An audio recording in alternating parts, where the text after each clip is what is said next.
We're going to start on Apple TV Plus with a new thriller called The Last Frontier. And here's a clip. We have a down plane 2 miles south from here. It is used to move inmates around the country. 11 a caption, 18 still missing. This is going to be their one shot at freedom. Mr. Remnick, Sidney Schofield, CIA. Havelock's out there executing the plan. Do whatever it takes to secure the perimeter. Knock, knock. Schofield, this is Alaska. There is no perimeter. 10 episodes for this one, and being Apple, you get 2 initially, and then it drops weekly. Well, I don't know if you remember that over-the-top action thriller Con Air, Hannah. You must have watched that with the likes of Nicolas Cage and Steve Buscemi, absolutely chewing the scenery. What are the kind of similarities with this in a way? It's set in Alaska, okay, and it starts with a prison transport plane making a sort of unscheduled stop to pick up an extra prisoner, and then there's an explosion on board, and I mean this all happens right at the beginning, so it's not really a spoiler, and the plane crash lands in near a sort of remote Alaskan town, and all these violent offenders are set free, basically.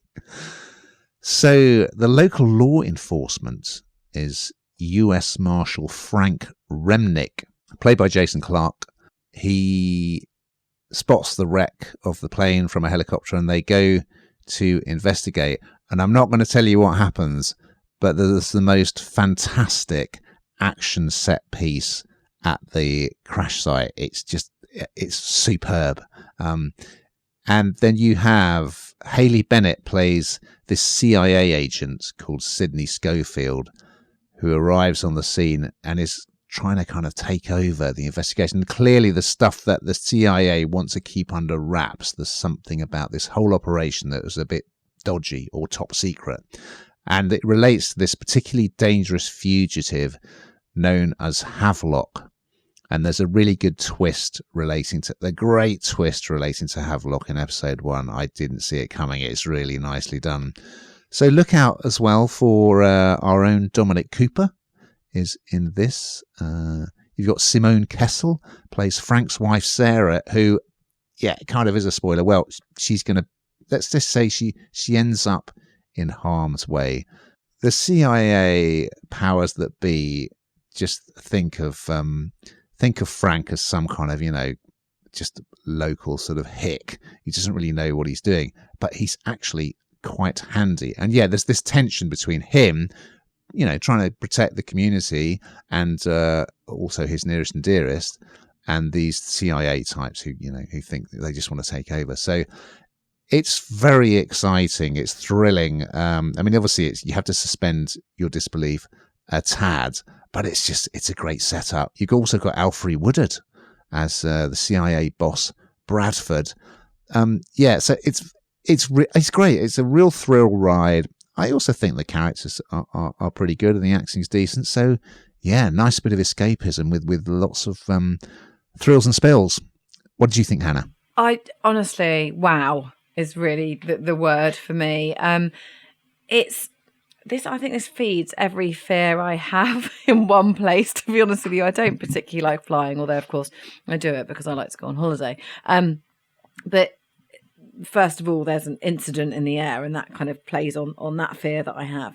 And then also, and I don't know why, I have this sort of fear of, and it probably is from all the old films that there was kind of them all in those orange suits and the prisoners. And of course, they are... The music, the combination of so much here just ramps up the suspense and the kind of the concern. You're in it straight away, aren't you? From the very, very beginning of this, you're absolutely thrusted into the story. And as you say about this Havelock, who is clearly somebody who's very, very dangerous. He comes on, and I think again, feeding into the fear, he's got this mask on, hasn't he? And the mask is padlocked on the back of his head. It's just really, really scary, I think, is the bottom line. And then, of course, the worst happens, and there is an incident, and they crash into this local community, and it's something else. I mean, you're right. You kind of have to. It's not particularly authentic in places, but that aside, it's kind of irrelevant actually, because the whole drama and action-packed scenario just takes over. So yeah, my heart's still racing a little bit. I started to binge watch it, and I needed to drag myself away to talk about it.